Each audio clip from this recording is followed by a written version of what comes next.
18-year-old Amara Wilson leaned forward to get a better view of the landscape that was 38,000 feet below, as the plane she was on soared above international terra firma. Amara could only think about one thing. Well, maybe two. Priority number one. She missed her brother Aaron like crazy. He graduated high school 3 years prior and left for a South Korean university. It seemed that every day since they hugged and said their final goodbyes at the airport's curbside check-in did home feel more isolated to her.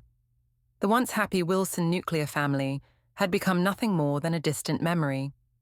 By the time she was 15, the fabric of her parents' matrimony had dissolved so suddenly that Amara and Aaron suffered whiplash that had never fully healed. With Dad having moved out seemingly overnight, and Mom trying to find herself again by joining various retreats and attending inner healing excursions, neither parent carved out the time nor had the parental fortitude to effectively parent. And that meant that Amara and Aaron had to grow up rather quickly if they wanted to not crash and burn under the weight of their parents' unspoken emotional abandonment. The flight attendant announced dinner, and as Amara prepared her seating to receive brisket bibimbap and a cherry coke, she wondered if Aaron had received such a hearty meal when he flew to Korea. With almost 3 years between them, Aaron only had to endure their parents' midlife crisis for 1 year before he left for Yonsei University. He'd been a star athlete in their home county and was steadily gaining national attention as a 5-tool baseball player. Aaron was truly gifted in the sport. He was book smart and ambitious in his own right, plus he was personable and outgoing. With home not feeling like home, Amara could hardly blame Aaron for leaving. She knew he needed a change of scenery. She wasn't surprised that he'd leave home after high school. She was surprised that he applied internationally, and even more surprised that he actually accepted an offer, knowing that that decision would leave Amara to fend for herself.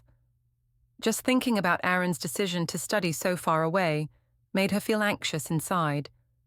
The 15-year-old Amara was so assured that being his sister was enough to keep Aaron near her forever, or more realistically, at least until she graduated high school. As day turned to night and day again, Amara caught a glimpse of herself in the airplane's window. She sighed to herself as she studied the face she saw peering back at her. Amara has been a lot of things: a good little sister, a super supportive friend, a model student, and a great tutor. She's always been a teacher's delight. Teachers could not ask for better. Her book smarts helped her secure her own money after she started creating hugely popular gaming and other apps. She even helped a foreigner get emergency services after the woman was robbed outside of the International Engineering Symposium that they both attended. Amara was only 15 years old at the time, but she remained level-headed to calm the woman and communicate with the police. The thought of that night made Amara smile, because she didn't run away from the situation. Even the police were impressed with how clearly she articulated the details of the assault. Always responsible, always resourceful. Amara let out another heavy sigh. Her only deficiency was her dating experience. Amara had been a tomboy for most of her young life. Even as puberty began its metamorphosis, Amara went to great lengths to minimize her femininity, always wearing dark colors, few skirts, and almost no dresses. Skirts and dresses only hindered her from climbing trees and fences, or keeping up with Aaron and his friends. Their mother would stress to Amara, young ladies should carry themselves accordingly and not bring unnecessary attention to themselves. Head pressed against the window ledge, Amara thought about the boyfriends she never had in middle and high school. There were boys who saw through her facade and asked her to hang out after school or the occasional dance. All of that was forbidden courtesy of her mother. Dancing led to pregnancy. Hanging out led to pregnancy. Talking on the phone led to pregnancy. The thought made Amara chuckle to herself just a little. In short, with her mother's overprotective nature, along with Amara's need to keep up with Aaron and his friends, she'd inadvertently shielded herself against that romantic part of a young person's life experience. And now that she has moved halfway around the world, Amara wondered if she'd be able to find love in such a homogenized community. While deep in thought, the steady rushing air sound from the slipstream lulled Amara to sleep, and before she knew it, the stewardesses had made their final pass through to ready the passengers for the plane's descent. When she landed at Incheon Airport, her nerves were high, but as soon as she saw Aaron waving a goofy "Welcome to Korea, little sis" sign, she relaxed. They hugged for a long time. It had been 3 years since they last saw each other. It felt like forever. Aaron playfully rubbed her forehead and said, "It's so good to see you, big head." "Stop it, Beanpole," she shot back. Truthfully, Aaron had bulked up, all muscle. "I do not have a big head." "Grow up," she laughed. As they walked out of the airport, Amara noticed someone else trailing close beside them, rolling one of her suitcases. She tugged Aaron's shirt and whispered, Did you hire a driver?" "Oh, yeah, I did," Aaron replied with a smile. "My bad. This is my best friend and partner in crime, Cho Do-hwan." Aaron threw his arm around the guy's shoulder. "Do-hwan, meet my pesky little sister, Amara." They paused for a quick round of introductions, then headed off to Do-hwan's car. Amara had expected to take public transportation, so having a chauffeur was a nice surprise. By the time they got to Aaron's apartment, she was exhausted. Now, Aaron's apartment, it was way fancier than she imagined. The elevator took them to the 17th floor. When they walked in, Amara's jaw dropped. "Is this all you?" she asked. "How are you affording this?" "You're still a student." The apartment was sleek, spotless, and clearly had professional cleaning help. Everything looked expensive. "I know student stipends aren't this generous, Aaron," she said suspiciously. Do-hwan noticed her unease. "We're roommates," he said. Amara replied, arms crossed. "And you're a student too?" She gave him a long, skeptical look. "Besides knowing you're my brother's partner in crime, I know nothing about you." She glanced between Aaron and Do-hwan, clearly not buying the whole story just yet. It was late. Amara was tired, hungry, and still adjusting to being in Korea.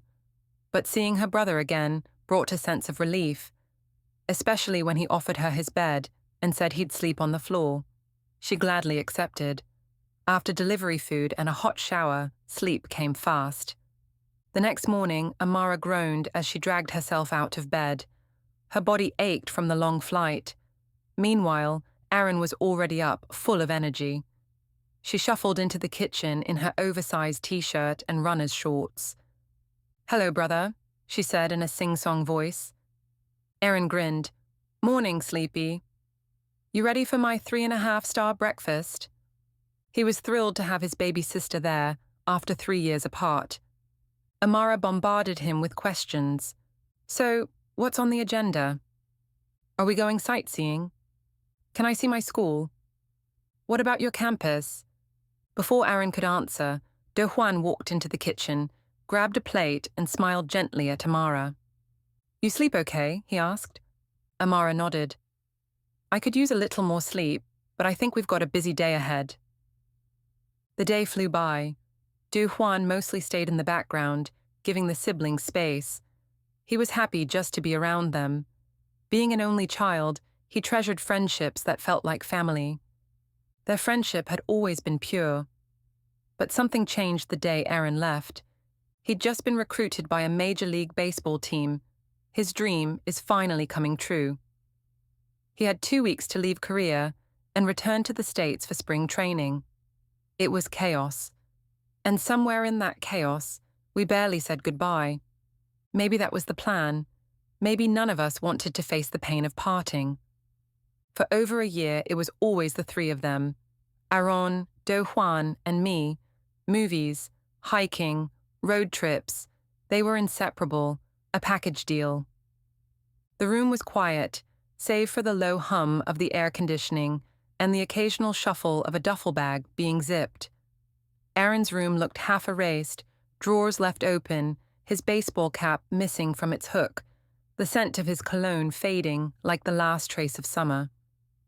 Amara stood in the doorway, arms folded tightly across her chest, her lips pressed into a thin line. She hated goodbyes, especially this one.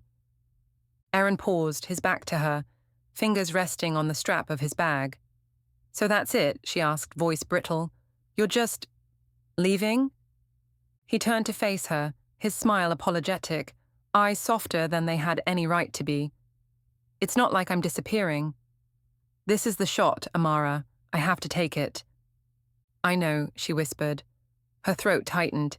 "It's just, we were supposed to figure things out together. Not apart." Duhuan lingered in the hallway, unsure if he should step in.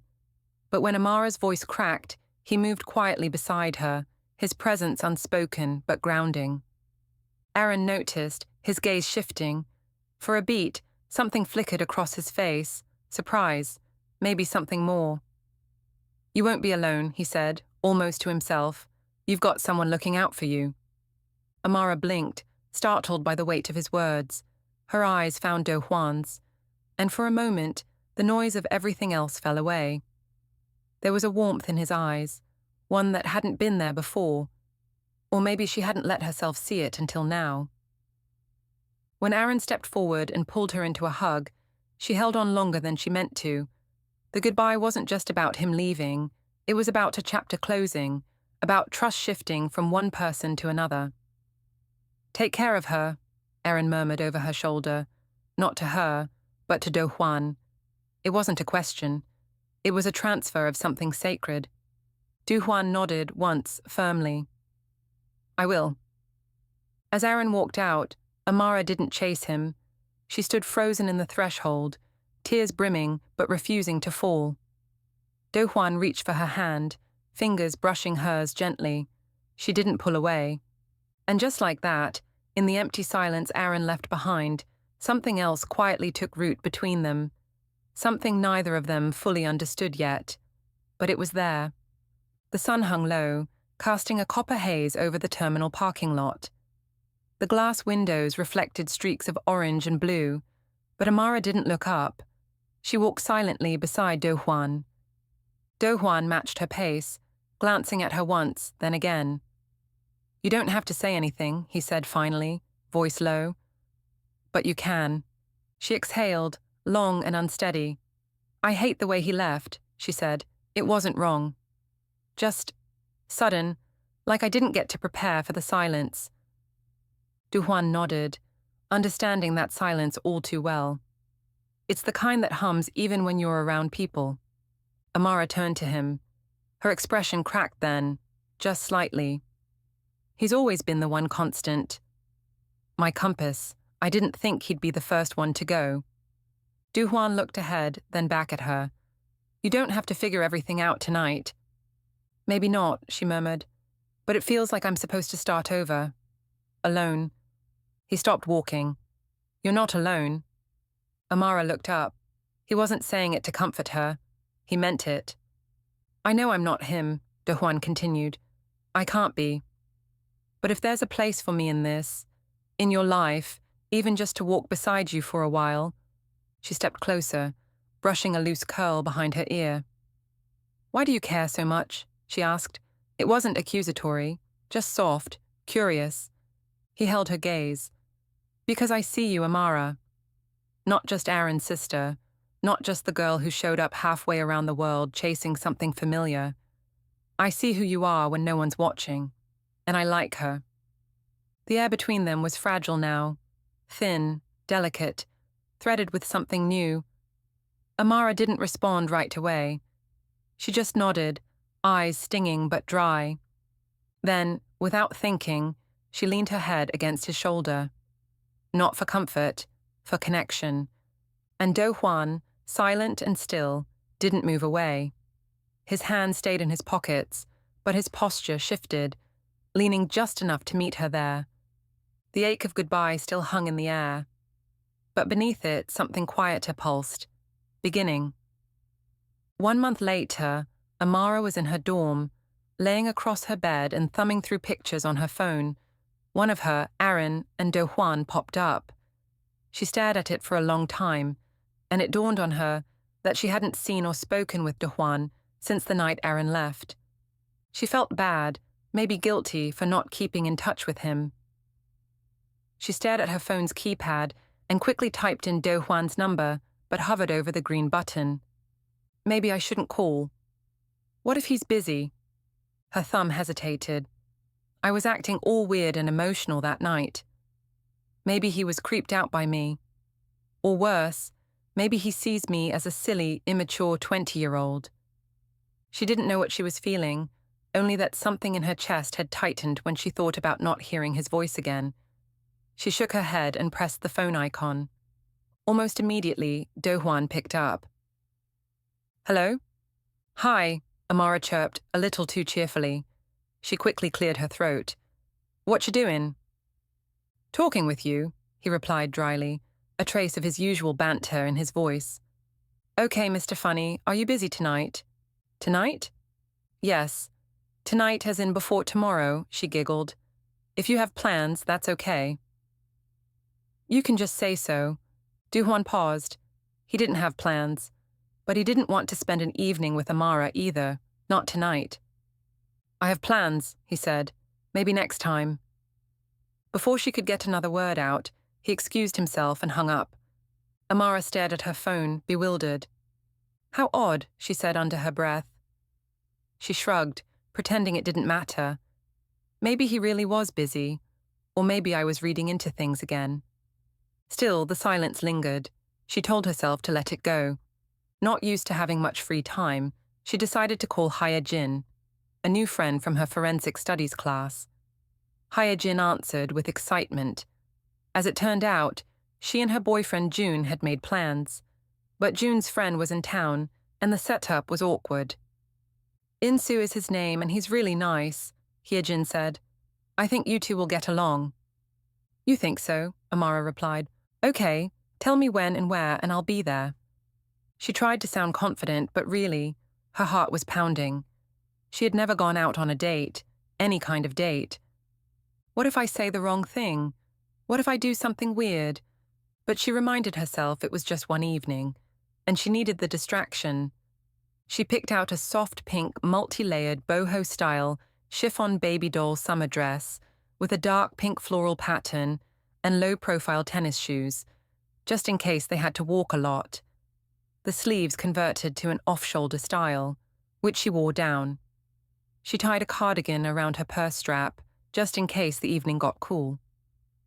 Amara met Hye-jin, June, and In-soo at a small cafe near the train station. Amara! Hye-jin called out, running toward her.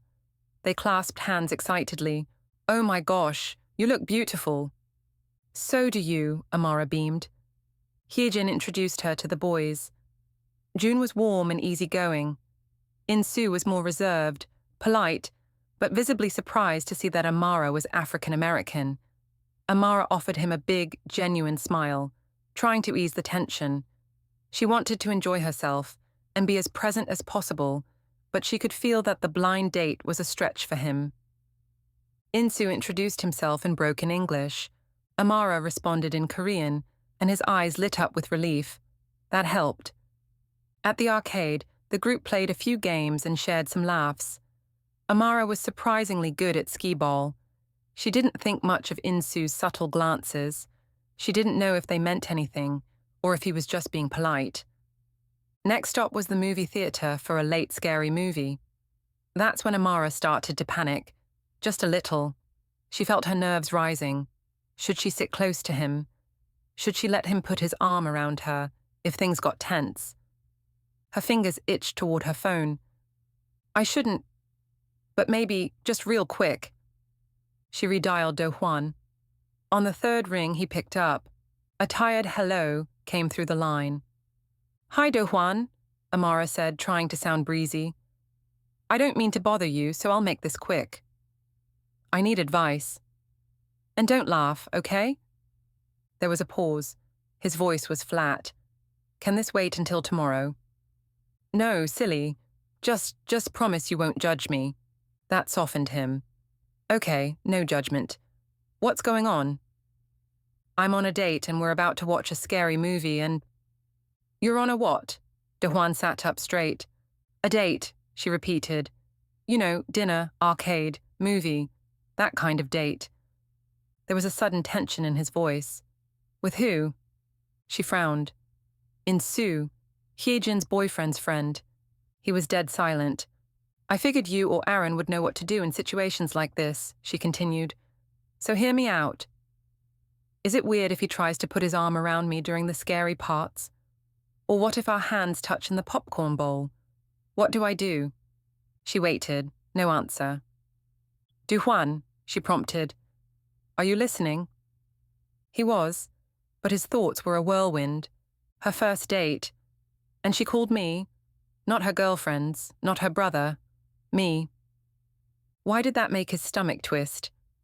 She kept going, rattling off more scenarios, more nervous energy pouring out with each sentence. I don't know what I'm doing, she admitted. I've never done this before. I don't even know if I want him to put his arm around me. But maybe that's what happens on dates. Du-Juan stared at the TV in front of him, but he wasn't watching. His pulse thundered. Do I let him? She paused, whispering into the phone. Put his arm around me? Something snapped in him. He sat up straight. Where are you? But before she could answer, a girl's voice called to Amara. Let's get our seats. The movie's starting. 1 minute, Amara called back, partially covering the phone. Turning back to Do-Juan, she said, I got to go. Thanks. For no information. You owe me next time. The line went dead. Du-Juan leaned back on the couch, numb, his jaw clenched. She called me during her first date. Asked if it was okay for someone else to touch her. Why me? Why did that feel... personal? He redialed her number, but it went to voicemail. Tried again. Voicemail. He opened his browser and pulled up the nearest theaters in her area. She said the movie started around 8:15. There were only 2 places that fit that time slot. Do-Juan grabbed his keys. Maybe it's a long shot. Maybe not. When Amara stepped out of the theater, Do-Juan was waiting for her. He had driven quickly, then sat there, just waiting. It was already past 10:30 p.m. when the 4 emerged from the theater, laughing and recanting the moments that had made them jump. Do-Juan watched from the shadows, expression darkening when he saw how close In-soo was standing to Amara. He hated how it made his chest tighten. Too close. He stepped out from behind one of the building's side pillars. Amara. She turned sharply, surprised to see him less than 10 feet away. Du-Juan, is everything okay? Concern colored her voice. She stepped toward him instinctively. What are you doing here? She asked. Are you... okay? The others fell quiet. Hyejin moved closer to Amara protectively. Even In-soo shifted his stance forward. This guy, who was he? Seeing the reaction, Amara raised a hand, signaling it was fine. Yes, I know him, she said. He's a... But Do-Juan cut her off. I'm her guardian. Amara blinked. My what? Do-Juan stepped forward, closing the distance between himself and In-soo. There were only a few feet between them now. Neither backed down. Hyejin leaned in and whispered, Do you want to talk to him? He's your guardian, right? Her tone was part teasing, part cautious. Amara bit her lip, uncertain. She nodded. Just give me a minute. She stepped toward Do-Juan, waving him to follow her a few paces from the group. Hey, she said softly, reaching out to touch his arm. Her fingers curled gently around his sleeve. The warmth surprised her. Why are you here? Heck, how did you find me? Do-Juan said nothing. His gaze moved from her face to her hair, her exposed shoulders, the way the light kissed the hollow of her collarbone. She looked like a dream standing there beneath the glow of the street lamp, but he didn't say that. Du-Juan, Amara pressed, if you're not going to talk to me, I'm going back. They're waiting. Still nothing. He said he had plans earlier. Why is he here now? Did something happen? Did Aaron send him? Amara's mind raced. The The thought that he'd come because of her didn't even register. "I'll call you when I get home, okay?" she said gently, trying to keep things light. "It's totally fine you came, but this is weird." Du Huan's face was unreadable. As Amara turned to leave, she gave him a small wave. "Sorry you came all this way." The group was starting to walk off. Just as Insu placed his hand lightly on Amara's back to usher her forward, Do Huan snapped, "Wait." He strode over, eyes locked on Insu. He didn't hesitate. "Get your hand off her," he said coldly. Insu froze. His hand dropped. "I'm sorry, Hyung," he said respectfully. "I didn't mean anything by it." Du Huan didn't respond. His jaw flexed, his eyes still pinned to Insu like he was daring him to say something else. Amara stepped between them. "What is going on with you?" Do Huan didn't look at her. "Amara, are you hungry?" She hesitated. "We're going to grab dinner before it gets too late." He nodded once. "Then let's go." His tone was steel, measured but firm. It wasn't a question. Amara blinked. Did he just invite himself? Why is he doing this? He didn't even want to talk to me earlier this week. Still, she didn't argue, just nodded and turned back toward the group. Hyojin looked amused. "Insu?" "Not so much." Sensing the tension, Amara lightly tapped Insu's shoulder to diffuse things, but Do Huan intercepted her hand and held it, quietly, possessively. Her eyes widened. What is he doing? Why is he acting like this now? Maybe Aaron put him up to this. That's it. He's being overprotective again. She gently pulled her hand away. Dinner was nice. The air was light. Insu kept adding food to Amara's plate, refilling her glass, teaching her how to eat certain dishes. She smiled brightly. "This is my first time drinking soju. I usually don't drink at all." The table paused in surprise. Even Do Huan, who had clearly assumed she'd loosened up since Aaron left. Insu chuckled. "Don't worry. I'll teach you how to enjoy it." That made Do Huan's gaze sharpen, but he said nothing, just watched. Amara didn't notice. She was laughing, her cheeks warm from the soju and the attention. She tried her best to follow the group's drinking games, but after 35 minutes, she was clearly fading. "Amara," Do Huan said evenly, "it's time to go." She pouted slightly, giggling. "Already?" He stood. She had no choice but to follow. Amara turned to Insu. "Thank you for tonight." "I had a great time." She stepped closer, their eyes meeting. "I hope we can do it again," she said, voice soft, the soju still coloring her cheeks. Insu smiled warmly. "Can I call you sometime?" he asked. Before Amara could answer, Do Huan tilted his head. "We need to go." Amara nodded once and followed Do Huan out. The night air was cool, the streets nearly empty. Amara's laughter had faded, replaced by a calm contentment. She sighed, the tipsiness still floating in her limbs. "I had a good time," she said. Do Huan gave a short nod. "Did you enjoy the movie?" "Yeah." She smiled. "Even the scary parts." "Thanks for the advice earlier. Oh, wait, you didn't give me any." She giggled again. He glanced at her. "You didn't really need it." A breeze stirred, making her shiver. Without thinking, she slipped her arm through his. "He's warm." That's all, she told herself. Instinct. Just instinct. They walked like that, quietly, and Amara leaned into him slightly. She didn't notice how tense his shoulders were, or how hard he was trying not to react. The silence wrapped around them like a thread. Then Amara stopped walking. "Don't you think the sky looks beautiful tonight?" she asked. Du Huan paused, eyes following hers to the stars. "It's clear," he said. "Cool air." "Perfect for a kiss," she said suddenly. His eyes snapped to hers. "What?" She giggled. "Relax. It's just something people say when the night is romantic." Du Huan stared at her, unreadable. She doesn't even know what she's doing to me. Amara looked at him, confused by his seriousness. "Is there something you've always wanted to do, but never had the chance?" He hesitated. Let's just get to the car. She laughed, swinging his arm playfully. You're no fun tonight. The wind picked up again. She reached for her cardigan. Gone. Oh no, she muttered. I lost my sweater. Another breeze swept past.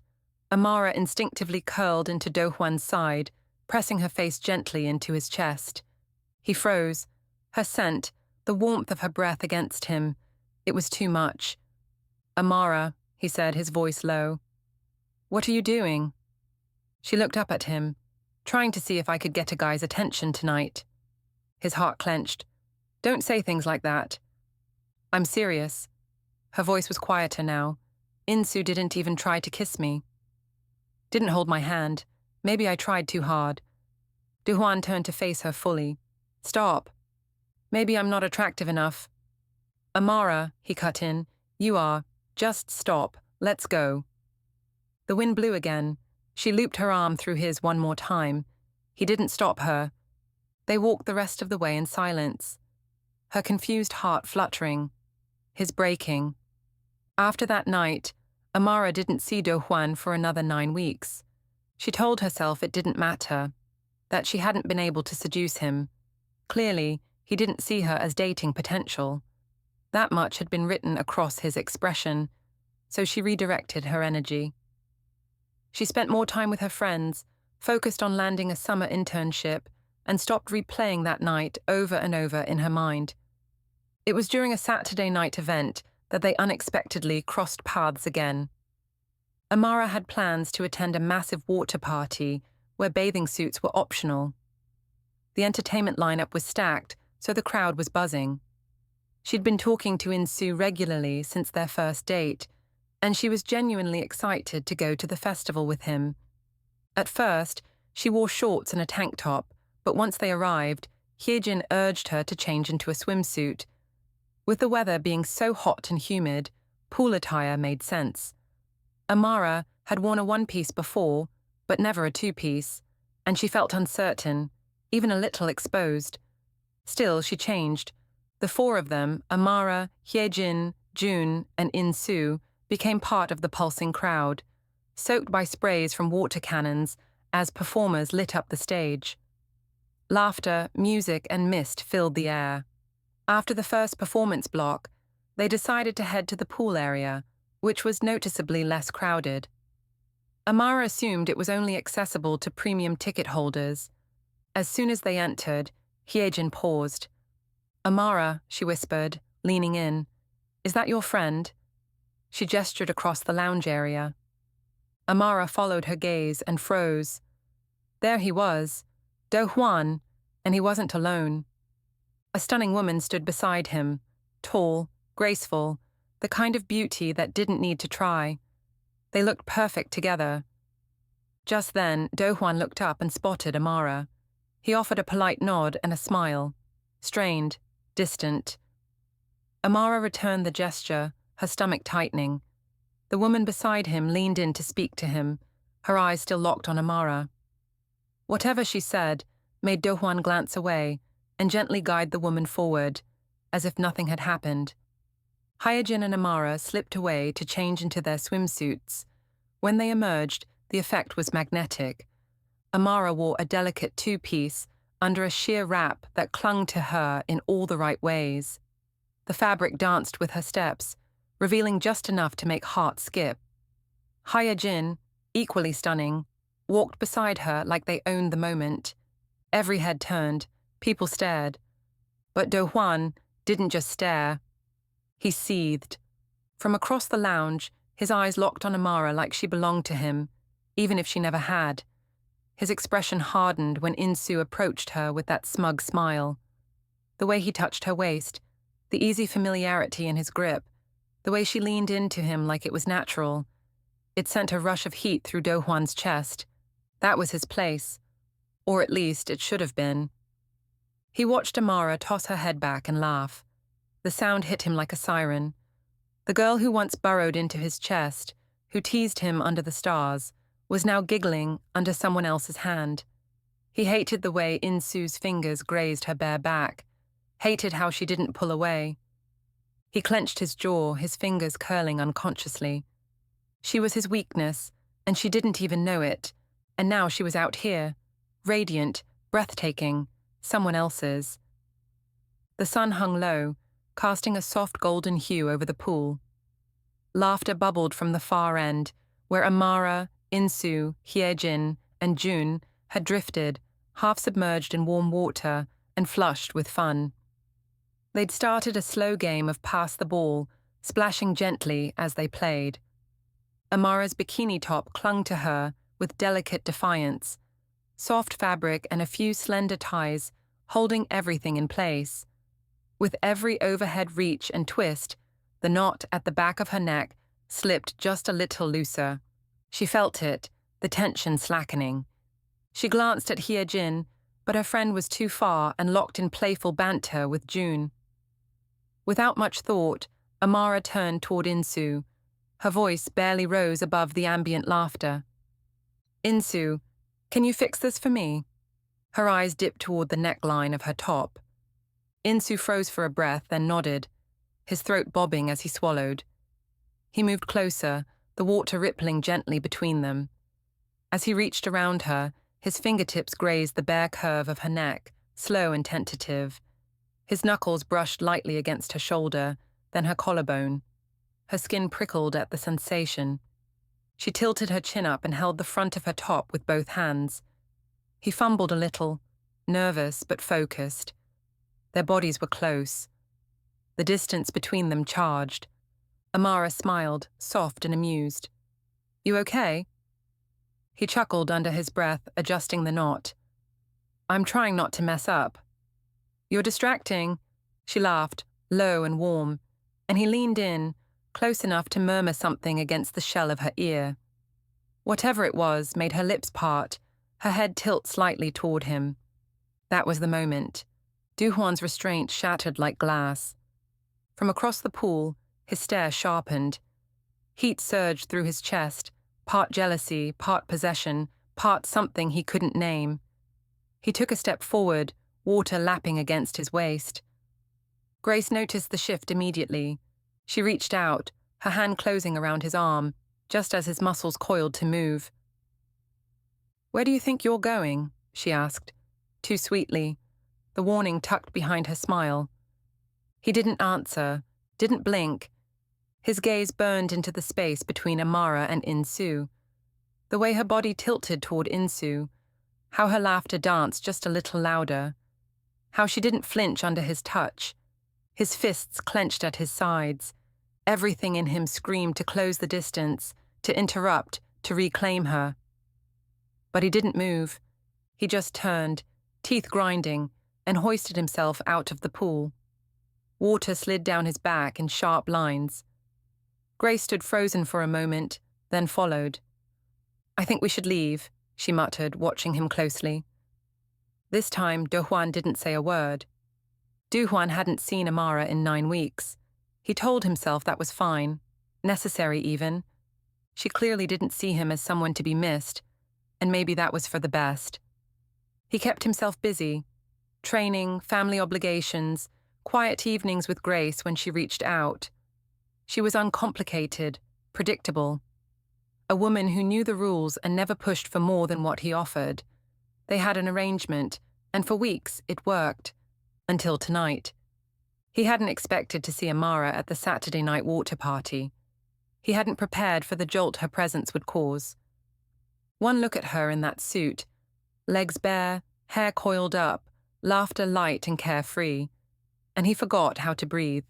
She looked radiant, not beautiful in the way Grace was, not polished or poised, but alive. Amara was glowing from the inside out, and worse, she was glowing for someone else. Insu had his hand on her waist, was whispering something in her ear that made her giggle. Duhwan felt his fists clench at his sides. He didn't say anything to Grace. He couldn't. He was too busy watching Amara's mouth, her smile, the effortless way she fit into the scene. He told himself to look away. He didn't. When Grace tugged him toward the water, he followed, but his body was tight with restraint. She was saying something about how miserable he looked, trying to tease him into smiling, but her voice sounded far away, muffled, like she was underwater and he was drowning. Then it happened. Amara's bikini top began to loosen. She turned to Insu, laughing nervously, asking him to help retie it. Innocent, casual, but intimate. Duhuan stopped mid-sentence. His stomach dropped. Grace's hand was on his arm, but he barely felt it. "Where are you going?" she asked, trying to be playful, but her grip was tighter than it should have been. "I think we should leave," she said. He didn't protest. That night, at Grace's place. Grace kept the energy light, telling stories, joking, making cocktails. Duhuan nodded, gave polite smiles, but he was mostly silent. His eyes followed her lips, her hands, but his thoughts were elsewhere. He was drowning again. "Was it that girl?" Grace finally asked. Duhuan's head snapped up. His jaw tightened. "What makes you think you can ask me about my business?" The harshness of his tone startled even him. He didn't talk to Grace like that. Ever. Grace blinked but didn't flinch. "I'm not jealous. I'm just curious. You've never looked at anyone the way you looked at her." Duhuan didn't deny it. "You said this was an arrangement," she continued, her voice low. "So let me remind you, if either of us wants out, we walk. No hard feelings. I know the rules. Do you still want this?" He didn't answer. Instead, he let her take his hand, followed her to the shower. Let the motions of their routine distract him. But as his skin met hers, it was Amara's laugh he remembered, Amara's scent in the summer air, her hand wrapped around his arm at the theatre, the way she leaned into him on that walk back, the sigh she made when the breeze caught her off guard, her breath against his chest. Grace's lips were warm, her body eager, but he couldn't see her. Not really. "It's Amara," his mind whispered. "It's always her." He slowed his rhythm, closing his eyes. Amara. He could picture her smile, the curve of her neck, the blush in her cheeks when she didn't know how to flirt, the way she had absolutely no idea what she was doing to him, and how that made him want her even more. Grace arched against him, but it felt off. Detached. He tried to stay present. He couldn't. When it was over, he stared at the ceiling, breath shallow. The silence screamed louder than anything else. He'd just slept with Grace to quiet the ache. It didn't work. He reached for his phone but stopped himself. He had nothing to say, no right to say it, but the pain burned anyway. Amara, with her awkward smiles, her hopeful eyes, her endless ways of getting under his skin without even trying. He wanted to touch her, not just skin, but soul. He wanted to protect her, yes, but also to be seen by her. She didn't even know he was bleeding. He rolled onto his side, staring at the wall. Grace was already asleep, peaceful, oblivious. Duhuan had never felt more alone. He had to figure this out, because whatever this was with Grace, it wasn't enough anymore. The sun was already rising when Duhuan left Grace's apartment. He didn't stay for breakfast. He didn't stay for anything. By the time he stepped into his own place, the sky was washed in soft gold, and the silence inside his apartment hit like a wave. He dropped his keys onto the counter, stripped off the clothes he'd thrown on in a hurry, and stepped into the shower, hoping the heat would wash away what the night left behind. It didn't. He dried off, tugged on a clean shirt, and sat on the edge of his bed, his phone buzzing softly beside him. He didn't look right away. Eventually, curiosity, or guilt, won out. 3 new messages. Grace. "Last night was really good. Let's do something low-key today. Want to grab lunch?" Grace, 20 minutes later. "Or dinner if that's easier. Just let me know." Grace, an hour later. "Duhuan." He read each one slowly, then again, and then again. But he didn't move, didn't respond. He couldn't. His thumb hovered over the keyboard. "Sorry, I'm not feeling great today. I'll call you later. Let's take a beat." All lies. All escape hatches. He turned the phone face down and let it buzz again. Grace was kind, smart, beautiful, but she wasn't the person he wanted to think about when he closed his eyes. Not last night. Not ever. He wasn't proud of how he left, or what he was doing now, but he didn't have it in him to face her. Not when his head was still full of Amara. The way she smiled in that ridiculous pool float, the way her lips parted when she was trying not to giggle, the way she said his name at the movie theater like it meant something more. Duhuan raked a hand through his hair and groaned. What the hell was wrong with him? He wasn't ready for this, wasn't ready for her, but he couldn't keep pretending he wanted anyone else. Grace sat on her couch, her phone in hand, thumb scrolling and stopping. No typing dots, no call back. She stared at the ceiling, lips parted in an almost laugh. Wow, she whispered. She wasn't angry, yet, but she felt it building, a slow heat in her chest that had nothing to do with heartbreak and everything to do with being dismissed. Not a word, not even a courtesy message. Grace had been down this road before, but never with Do Hwan. He wasn't the type to ghost. So why now? She looked at herself in the mirror across the room, still glowing from the night before, still barefaced, still waiting. Her eyes narrowed. This isn't about me, she said aloud. It was about her, whoever she was, and if Grace's instincts were right, and they always were, then she had a name.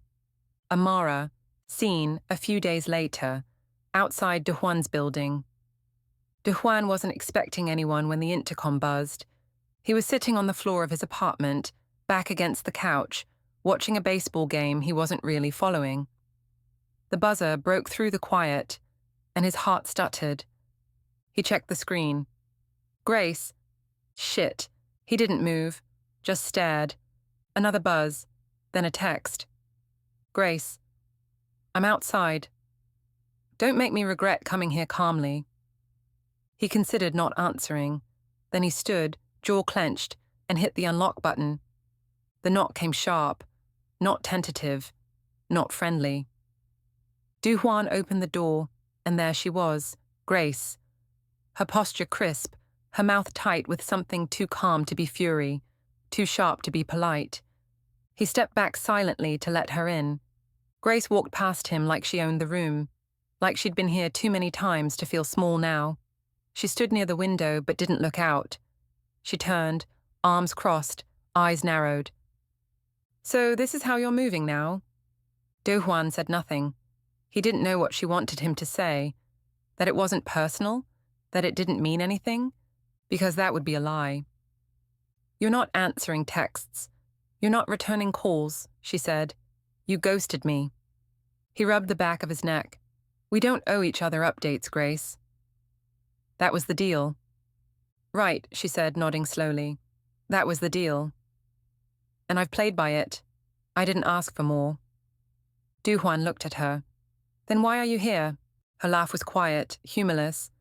Because I'm not stupid. He raised an eyebrow. Grace stepped forward. I know you, Duhuan. I know how you are. You don't get distracted. You don't get sloppy. You don't check out mid-conversation and stare at someone like you're starving unless something's changed. Still, he said nothing. Silence was safer than the truth. I've seen the way you look at her, Grace continued, voice lower now. At Amara. That hit. Duhuan's jaw tightened. She doesn't even know what she's doing to you, does she? Grace asked. But you're gone.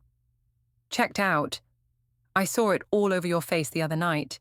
You weren't even there. You're the one who said this was casual, he said. It was. For me too, until it wasn't. Her voice cracked slightly. Until I realized I was starting to care about a man who only ever met me in the dark. Grace, no. Let me finish. She steadied herself, taking a breath. I never asked for your heart. I didn't expect it, but I respected our agreement. I never crossed your lines, never tried to invade your personal life, but don't stand there and pretend you didn't just burn a bridge without even looking back. I didn't lie to you. No, she said. You just chose someone else without telling me. That's worse. He looked down, Guilt twisted deep in his gut. She wasn't wrong. Grace's voice softened, but it wasn't weak. I don't sleep with men who lie about what they want. That's your rule too, right? You don't sleep with women who are seeing someone. So tell me, are you in love with her? Do-hwan didn't answer. She nodded. Right. You don't even know yet. Silence again. Grace moved toward the door, then paused. I'm not angry you want her, she said. I'm angry you didn't give me the dignity of an ending. She looked over her shoulder one last time. I hope she gives you what I never could. But more than that, I hope she sees you, really sees you. Because if she doesn't, if she throws you away after all this, then you'll know how this feels. The door clicked shut behind her. Do-hwan sat down on the arm of the couch, chest hollow, staring at the space where she'd stood. He hadn't cheated. He hadn't promised her love. But somehow he still managed to break her heart. 2 weeks later, Do-hwan ran into Amara as she exited an eatery with a takeout bag. Her mind was elsewhere, so much so that she didn't notice him until he called out, Amara! The second call caught her attention. She turned, flashing a smile that didn't quite reach her eyes. Hi, Do-hwan, she said softly. Sorry I didn't recognize you. How are you doing? I'm fine. What are you doing out so late? He asked, eyeing the food in her hands. She held up the bag and replied, Just heading back to my apartment. Apartment? His brows lifted. You're not in the dorms anymore? His voice was laced with concern. Did something happen? Amara smiled gently. I'm sorry I haven't kept up with you, Do-hwan. There was a chance to move off campus, and I took it. It's a nice place, but it's definitely an adjustment living alone. She didn't say much more than that. Well, I won't keep you, he said, hesitating. Have a wonderful night. Good night. And just like that, Amara walked away. Do-hwan stood frozen, surprised. She hadn't tried to keep the conversation going. She didn't ask questions, didn't tease him, didn't test him to see if he found her attractive. For the first time, she felt distant. An hour later, Do-hwan found himself staring at his phone, thumb hovering over her name. It was already past 1 a.m., but the tight knot in his chest wouldn't let him rest. Something was wrong. He could feel it. He tapped call. Hello? Her voice was husky, quiet and low. It crawled through the receiver like warm silk. He took a deep breath. Did I wake you? No, she murmured. I'm just lying here. Listening to music. There was a beat. Then he blurted, Are you alone? I mean, he rushed to explain. I know you're with that guy. I just don't want to cause panic if he's there. She exhaled slowly. No, I'm alone. You can't sleep? No, he admitted. What's wrong, bae? The word stunned him. It was the first time Amara had ever called him anything other than his name. Can we talk? He asked. Like, face to face? Amara paused. When would you want to do that? Are you going to bed soon? He countered. She let out a soft giggle. I'm not sure. Can I come over? To your place.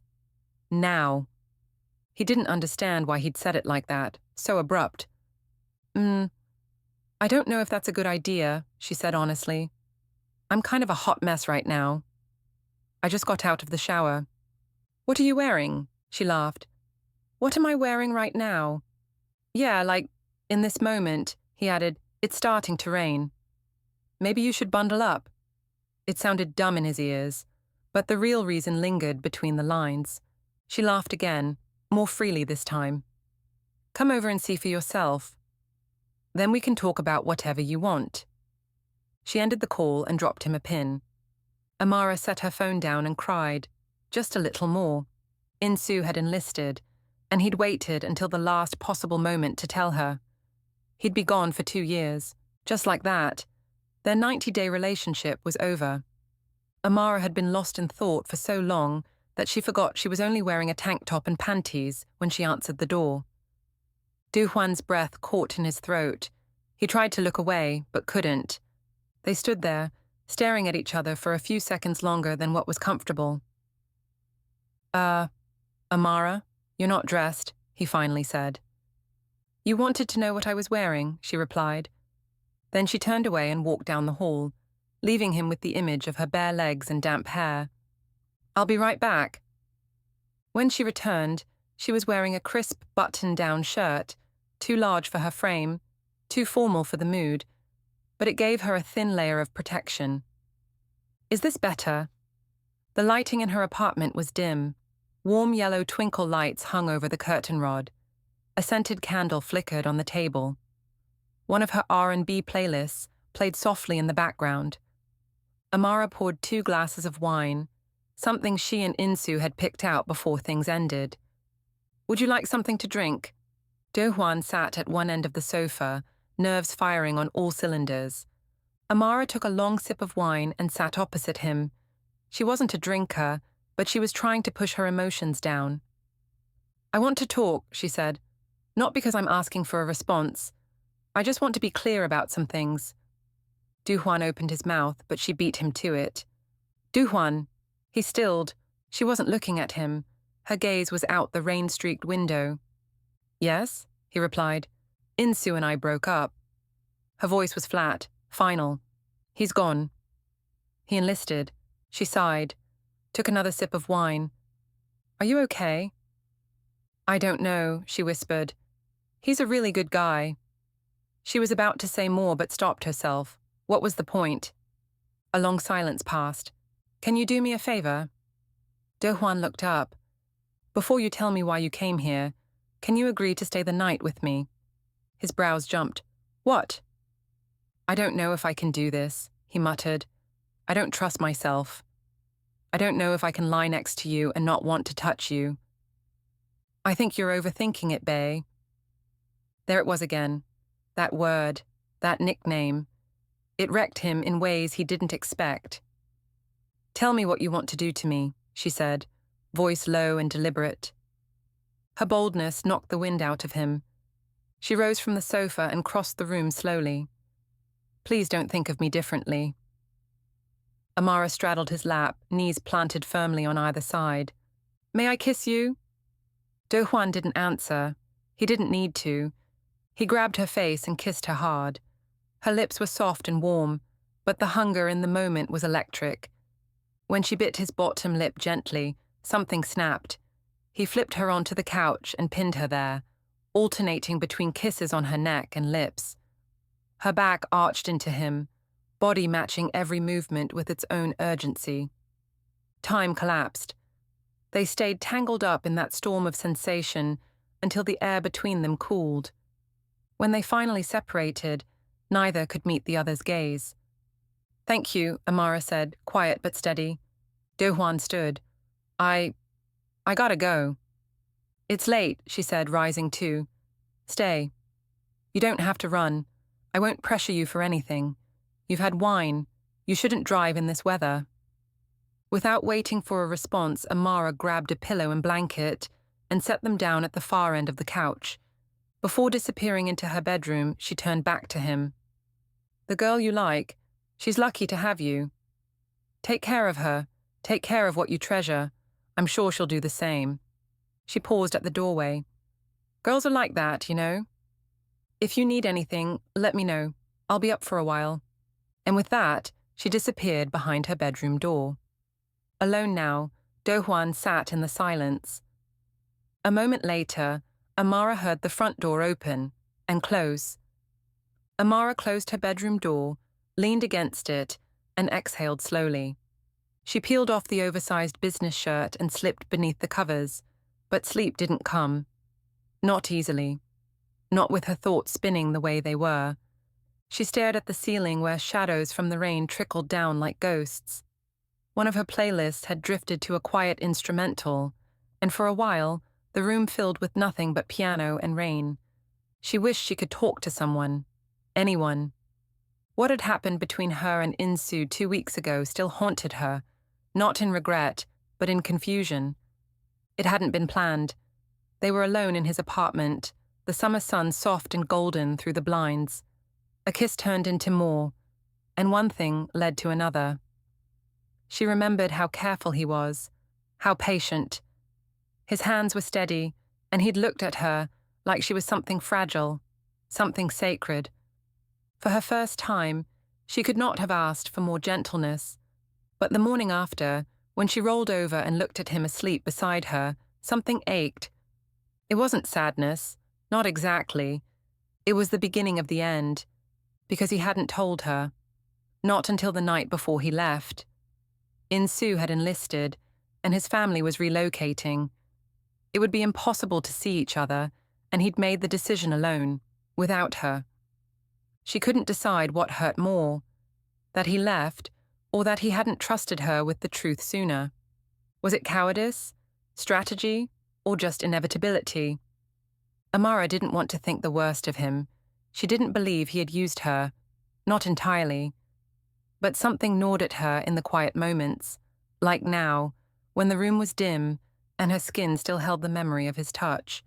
She'd given him her body, and maybe a little bit of her heart, but he had taken his future with him, and now she was here, curled under covers that still smelled like fresh laundry and wine, aching in places she didn't know could ache, wondering if she'd been a fool. That was why she wanted to talk to Do Hwan. Not to make sense of it all, because she wasn't sure that was even possible, but because she trusted him to tell her the truth, unfiltered, not with sweetness, not with pity, just truth, from someone who didn't want anything from her, except maybe to see her, not as a girl who got left behind, but as someone who mattered, who was real. Her phone buzzed. A voicemail, then a second buzz, this time a call. She stared at the screen, hesitating, then slowly picked it up. "Hello? Did I wake you?" It was Do Hwan. No, that was all she could manage. "I'm downstairs." Rain still pounded against the glass. Her heart thumped in her chest. "Still?" she asked, her voice quiet. "Are you going to your car?" "I don't know," he said. "I don't know if I should leave or come back." She pressed her palm against her forehead and closed her eyes. "I can't answer that for you, Do Hwan. You left in a hurry, after we kissed. So maybe that was your answer." Amara tried to steady her breath, but emotion was already cracking in her chest. "Maybe it's just your brain's way of protecting you," she whispered. "Maybe you're trying to get away before this becomes something too hard." There was silence, then his voice, softer than before. "Can I come back up?" A pause. "I need you." Her eyes flew open. "I need to talk to you, please." Her thumb hovered over the screen, then moved. She buzzed him in. A few minutes later, she opened the front door and found him there, soaked from the rain, dripping at her threshold, eyes unreadable. "You're soaked," she whispered. "Were you standing out there all this time?" He didn't answer. She took his hand and pulled him inside. She led him down the hallway to the bedroom. The soft patter of rain followed them, echoing off the windows and floor. His shoes left a trail of water. Without speaking, she entered the ensuite and turned on the shower, letting the steam fill the air. She didn't ask if he needed it. He looked like someone who didn't even know where to begin thawing out. Amara returned to the doorway and looked at him standing there, drenched, silent, eyes downcast. His soaked shirt clung to him, collar sagging, and water dripped from his hair, running over the bridge of his nose. She reached for his belt. Do Hwan flinched, not away from her touch, but from the sudden memory of her mouth against his only an hour ago. "You're freezing," she said softly. "Let me help." She didn't wait for permission. Her fingers worked his buttons slowly, then slid the shirt from his shoulders, heavy with rain. She knelt slightly and undid the belt, her knuckles brushing the soaked fabric of his pants. The intimacy of it was electric, but not rushed, not sexual, just human. She hesitated at the zipper, then stopped. "You can do the rest," she said, barely above a whisper. She handed him a towel and turned her back to give him privacy. He stepped into the bathroom, and the door shut quietly behind him. Outside, Amara busied herself finding something for him to wear.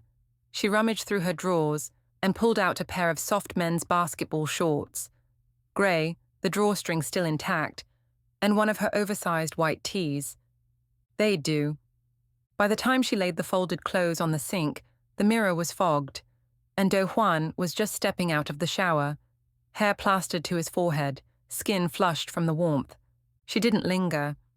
She kept her eyes respectfully averted and said, "Towels are there. I left your clothes on the counter." She closed the door behind her as she exited, heart pounding from the simple intimacy of caring for him. Back in the bedroom, she sat at the edge of the bed, pulling her knees to her chest. A few minutes later, Do Hwan emerged wearing her borrowed clothes. The hem of the tee fell just above his thighs, the sleeves loose on his arms. His hair was towel-dried but still damp, curling slightly at the ends. He looked younger, and yet, the way his eyes found hers, there was nothing boyish in that gaze. "Thank you," he said, voice low. She nodded, her arms still around her knees. "You didn't have to come back. I couldn't leave like that." They sat in silence. Then Amara whispered, "You are the only person I wanted to talk to." Do Hwan sat down on the opposite end of the bed, quiet for a long moment. "I know I said I needed to talk," he said, "but I think maybe I just needed to be here." When Do Hwan came out of the bathroom, Amara was lying on her stomach facing the window. Her silhouette, softly illuminated by the window light, hit him like a wave. He stood there in silence, unsure whether to move, unsure if she even wanted him there. Amara turned to face him. "Do you want to sit here?" she offered gently. "It's okay if you want to stay in here and talk." "I tried to make this room the most comfortable when I put it together." She smiled faintly, almost to herself. "You said you wanted to talk about something, right? Maybe you'll feel more relaxed here." She turned back toward the window, her voice quieter now, softened by the rain. The steady rhythm of it calmed her. Do Hwan sat cautiously on the edge of her bed, keeping his distance. The mattress dipped beneath his weight. "Amara," he said, his voice low. "I know I'm not the easiest person to talk to. I've kept myself guarded. Ever since Aaron left Korea, I just withdrew. We used to hang out together, all of us, and then suddenly it stopped. I know that was hard for you." He exhaled. "I've been with women since. Nothing serious. They were casual, mutual arrangements. But somehow they always assumed they could change things, win me over." He paused. "That's not how I work." Amara sat up slowly, folding her arms over her knees. "So, you never loved any of them?" she asked. Do Hwan shook his head. "Not really. There were moments I'd think, maybe this one could be my person, but it always faded. They weren't the marrying kind. Or maybe I wasn't." Amara's brow furrowed. "So what does it feel like," she asked, "to make love to someone you don't really care about?" Do Hwan didn't answer right away. "Can I tell you something?" she said, her voice almost breaking. "But you have to promise you won't overreact." He looked at her fully for the first time. "What is it?" "Promise me, bae," she whispered. That word again, bae, soft and intimate. "I promise," he replied, throat tight. She shifted closer. I had sex. With Insu." Do Hwan's chest tightened. He looked away, his jaw clenched with restraint. "He's gone now," she said quickly. "I don't even know if he regrets it, or me. I don't know if he's disgusted by what we did. I didn't have experience. I didn't know how to read any of it." She let the words fall out faster now, as if trying to outpace her own shame. "I liked him. I think he liked me too, but he knew he was leaving. He knew he was going to the military. Why didn't he tell me first?" She wiped her face. "He was so patient that night. I wanted it. I just didn't expect it to hurt afterward." Amara's confession was unfiltered. Do Hwan closed his eyes, a storm building behind them. He didn't want to hear these details. He didn't want to imagine it. But he didn't stop her either. I want to love and be loved without shame, she whispered, to make mistakes and be seen. But sometimes I feel so invisible. I feel like I'm doing all this wrong. The silence stretched. Then gently he asked, "Can I hug you?" She nodded. He reached out, expecting to offer comfort. But when she folded into his chest, the feel of her body, warm, soft, familiar and unfamiliar all at once, unraveled him. Before he could stop himself, he dipped his head and kissed her neck. Once, then again. Her breath hitched. Her hand slid to his shoulder. His hand grazed the skin beneath her tank top. Her stomach. Her back. He wanted more, needed more. She kissed him, and then everything melted. Logic, doubt, hesitation. Their hands tugged at fabric and reason. Amara pressed against him, guided by instinct, by need, by hunger she'd tried so hard to bury. Her hand slipped beneath his waistband. He gasped, his whole body responding, aching. "Wait," he whispered. "Amara, we don't have to do this. Not now, not like this." She blinked, confused. "Why would I want to stop?" He searched her eyes. "Because I need to know it's real. That you want me for me, not because you're lonely, not because he left." "I trust you, bae," she whispered, her voice like silk. "I want this. I want you." And then she kissed him again, deeper, slower, this time with full intention. Her fingers tangled in his hair, pulling him closer. Do Hwan gave in. They stopped thinking and started feeling.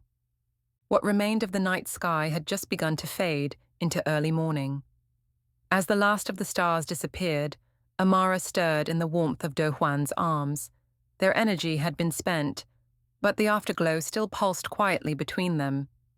He was still asleep, one arm slung around her waist, drawing her back into him whenever she shifted. She didn't want to move, not yet. Not when he was holding her like that, like she mattered. She opened her eyes and saw the rise and fall of his bare chest, the soft line of his jaw, his lashes, the subtle, gentle flutter in his temple from a dream he might have been having. She smiled to herself, counted the curve of his lips, the shape of his nose. Her heart fluttered, like it didn't quite know how to beat in this new world she was walking into.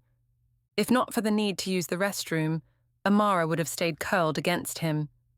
She slipped quietly from the bed, found her top and panties, and padded barefoot to the bathroom. Her reflection startled her. Not because she looked different, but because she felt different, more grown, more vulnerable, more seen. She had never experienced anything like this, not even with Insu. That had been rushed, uncertain, but this had changed her. It had cracked something open. She touched her lips in the mirror and whispered, "Is this what being in love feels like?" It felt like too big a word, too soon. But something inside her nodded. Her body ached in places she hadn't known could ache. Her thighs, her hips, the base of her back. And it wasn't pain, it was a reminder. A soft echo of closeness that lingered. Amara turned on the shower. Steam rose quickly, curling against the glass. She leaned into it, letting the heat prepare her to be alone with her thoughts. The water was a comfort, but her mind wasn't ready to let her off easy. Her hand moved over her belly, her chest, recalling the feel of Do Hwan's hands. The way he kissed her, the way he breathed her name. She wasn't used to wanting this, and now that want was like a hum inside her veins. She stepped into the shower and let the heat swallow her. For a while, it was enough. Just the warmth, the rhythm of droplets, her forehead resting against the wall.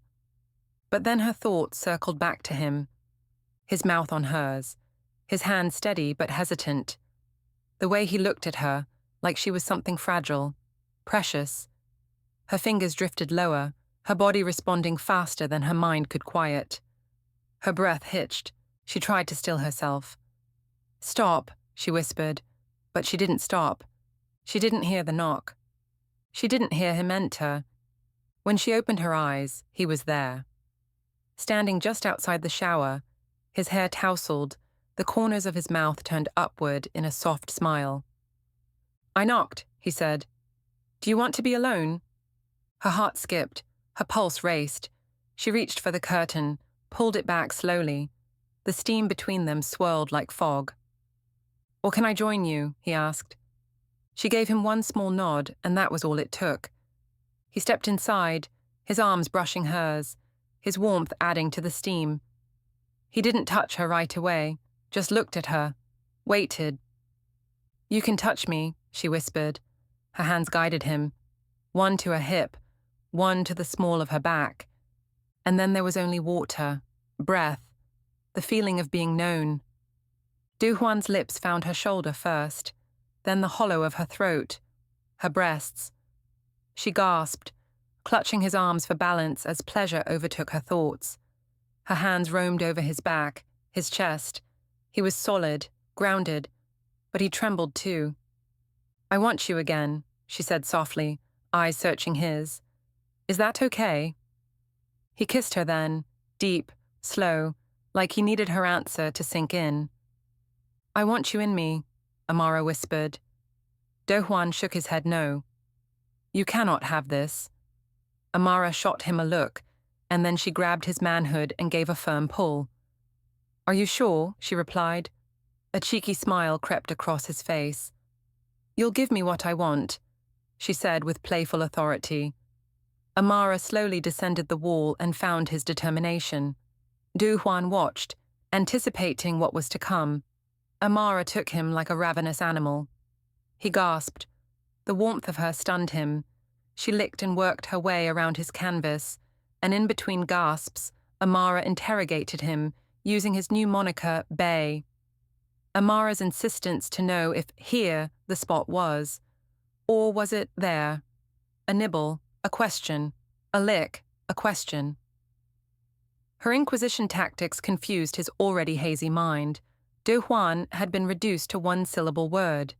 Yes. That was all he could say, as it was his truth, and the truth didn't always require extensive explanation. The need to touch her overwhelmed him. Duhuan grabbed Amara's hair. He worked his fingers through the tangle of curls. His hand tried to keep pace with her rhythm. Under his breath, he pleaded with his god, begging for help. Duhuan's legs began to lock up from the mounting tension. Instinctively, his toes clawed at the porcelain flooring as the combination of warm water and the other things being done to him were sending him to his pinnacle. He didn't want that just yet. He wanted her body on his, but Amara was relentless. She was determined to take ownership of her sensuality, to drain him until there was nothing more to give. In that shower, there were no rules, no shame, no performance, only the two of them exploring something sacred, something tender and brand new. Later, when the water turned lukewarm and their foreheads pressed together under the spray, Amara whispered, "I don't know what happens next." Dohuan nodded. "We figure it out. Together." She exhaled and smiled. That was enough. Hey everyone, welcome back. I hope you enjoyed episode 1 of Love Lessons. I've got a few questions from this episode that I'd love for you to think about and share your thoughts on in the comments below. Question 1. Do you think the friends with benefits agreement between Grace and Dohuan was actually breached? And if so, who do you think crossed the line?